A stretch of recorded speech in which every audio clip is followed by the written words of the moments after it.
James kitchen ગુજરાતીમાં તમારું સ્વાગત છે। આજે હું તમારા માટે એકદમ ક્રિસ્પી અને ક્રન્ચી હરાભરા વડાની રેસીપી લઈને આવી છું। આ વડા ઉપરથી તો એકદમ ક્રિસ્પી પણ અંદર એકદમ સોફ્ટ અને સરસ હોય છે। આ વડાની રેસીપી તમે એકવાર જરૂરથી ટ્રાય કરજો। આ વડા બનાવવા માટે આપણે 1 કપ જેટલું હરું લસણ લેવાનું છે, જે તાજું લસણ આવે છે એ, અને 1 કપ જેટલું આપણે હરા ધનિયા લેવાના છે।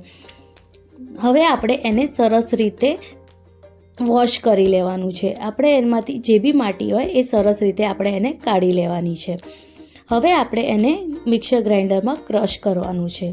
આપણે એને એકદમ ડ્રાય ક્રશ કરવાનું છે। ક્રશ કરતી ફેરી આપણે થોડું બી પાણી આમાં ઉમેરવાનું નથી। જો કંઈક આવી રીતે આપણે એને ક્રશ કરવાનું છે, એકદમ ડ્રાય ફોર્મમાં। આપણી પેસ્ટ કંઈક આવી હોવી જોઈએ। બસ આવી જ રીતે આપણે બધા દાણા અને લસણને આપણે ક્રશ કરી લેવાનું છે અને એક વાટકામાં કાઢી લેવાનું છે।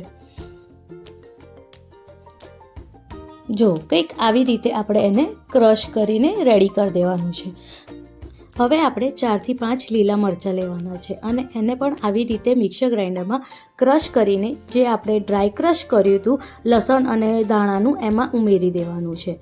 હવે 2 મીડિયમ સાઇઝના બટેકા લેવાના છે। એને આવી રીતે કંઈક સરસ રીતે આપણે પહેલાં છોલી લઈશું। પછી આપણે એને એકદમ ઝીણું કદુકસ કરવાનું છે। કંઈક આવી રીતે આપણે એની એકદમ ઝીણી ખમણી કરવાની છે। કંઈક આવી રીતે આપણે 2 બટેકાની ખમણી કરી લઈશું। હવે એમાં આપણે સ્વાદ મુજબ મીઠું, 1 ચમચ જેટલું સફેદ તેલ અને 1 ચમચ જેટલું આપણે ચીલી ફ્લેક્સ ઉમેરવાનું છે। અને આમાં હવે આપણે અડધા લીંબુનું રસ ઉમેરીશું અને હવે આપણે બધા ઇન્ગ્રીડિયન્ટ્સને સરસ રીતે આપણે મિક્સ કરી લઈશું। આપણે આમાં લોટ ઉમેરતા પહેલાં સરસ રીતે મિક્સ કરવું ખૂબ જ જરૂરી છે। હવે આપણે આમાં 1 કપ જેટલું ઘઉંનું લોટ ઉમેરીશું। હવે એને આપણે વગર પાણીએ સરસ રીતે મિક્સ કરીને એનું લોટ બાંધી દઈશું અને એક સરસ ટાઈટ ડો રેડી કરી દઈશું। આપણે આમાં સહેજ બી પાણી નથી ઉમેરવાનું। કંઈક આવી રીતે આપણો ડો રેડી છે। હવે એમાં 1 ચમચ જેટલું તેલ ઉમેરીશું અને એને સરસ રીતે બધી બાજુ તેલથી કવર કરી દઈશું। હવે એના નાના નાના ગોળ લુવા કરીશું અને એને કંઈક આવી રીતે વડાનું શેપ આપી દઈશું। આપણે એના નાના નાના જ વડા બનાવવાના છે। આપણે આવી જ રીતે બધા વડાને રેડી કરી દેવાનું છે।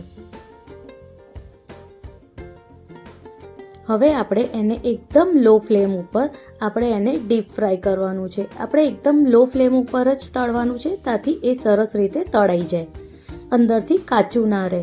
આપણે એકદમ એને ગોલ્ડન બ્રાઉન થાય ત્યાં સુધી આપણે એને ફ્રાય કરવાનું છે।